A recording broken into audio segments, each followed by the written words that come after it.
Welcome to the Finfloor installation guideline on the Diamond Core SPC. Join me today for a brief introduction on the installation methods and how to safeguard those warranties. The SPC Diamond Core boasts an XXL plank with a 1.5 meter panel, beautiful for those extravagant sized areas. It boasts a 100% waterproof product. It has an HDPE backer for that acoustic dimming properties. It has a super UV scratch coating on top, which helps and boasts for UV control, preventing that excessive fading that we know all vinyl hates. It also boasts higher scratch resistance and a much better stain resistance. You can actually mark this with a permanent Koki and wipe it off with your thumb. That's how easy it is. Perfect for those households with kids. Let's get into the installation. So part of your planning will be to set out your site.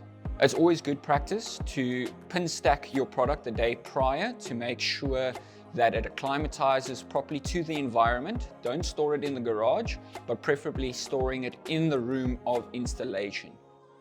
Mark out your trims. We want to cut our door profile to size. Measure out the distance for the expansion from the SPC. Just remember, from the track of the trim to where your flooring will be a minimum of 10 mil for expansion.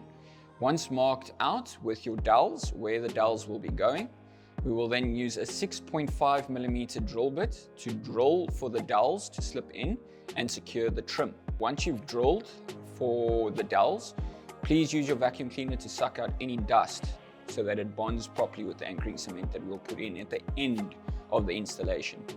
For your door frames, take a piece of underlay with the SPC that you're going to be installing.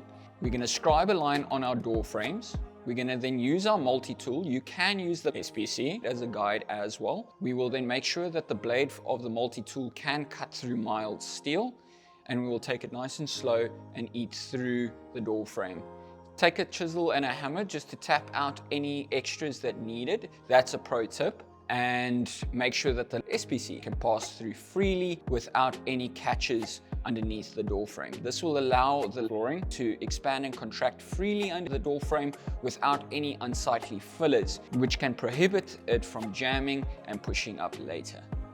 So we're busy having a look at the moisture content in the screed that we've casted the day prior, making sure that it meets the tolerance dedicated by the supplier. We're checking for any highs or lows in the substrate. So if you do find any highs, just grab a carburetor brick and grind down the little high spots, making sure that it's within the tolerance of no more than 3 millimeter deviation over a 1.5 meter span. After that, please make sure that you do sweep and vacuum up all aggregates and loose material on the floor, as this could create a crunching noise underneath your floor once installed. After vacuuming the floor and making sure that all aggregate is off of the floor, proceed with putting down your HDPE plastic. This is a high density plastic, not a low density plastic. Make sure that your HDPE is wrapped up 50 mil up the wall to prevent any excessive moisture from penetrating the exposed core or making sure that any moisture leaks over on top. We will then tape the joint, make sure that it overlaps with 100 mil to prevent any excessive moisture from seeping through the joint, and we will then proceed with installation.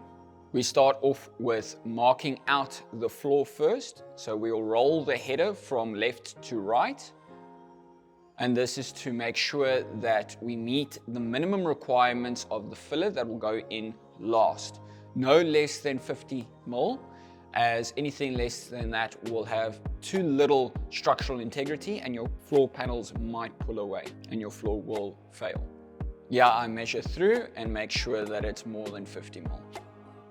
We then proceed with cutting the panel down on the long join.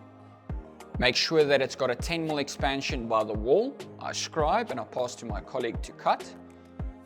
I then fit the short join in first at around about a 33-degree angle, putting in my 10 mil expansion by the wall. It is always good to put your expansion block on the seam where your short joints come together, as when you tap in the next line, this gives it structural integrity so that they do not open up.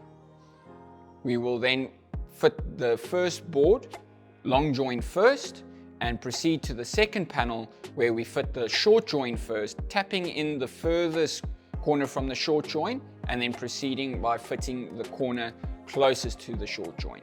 Make sure that a 10mm expansion is left by the wall.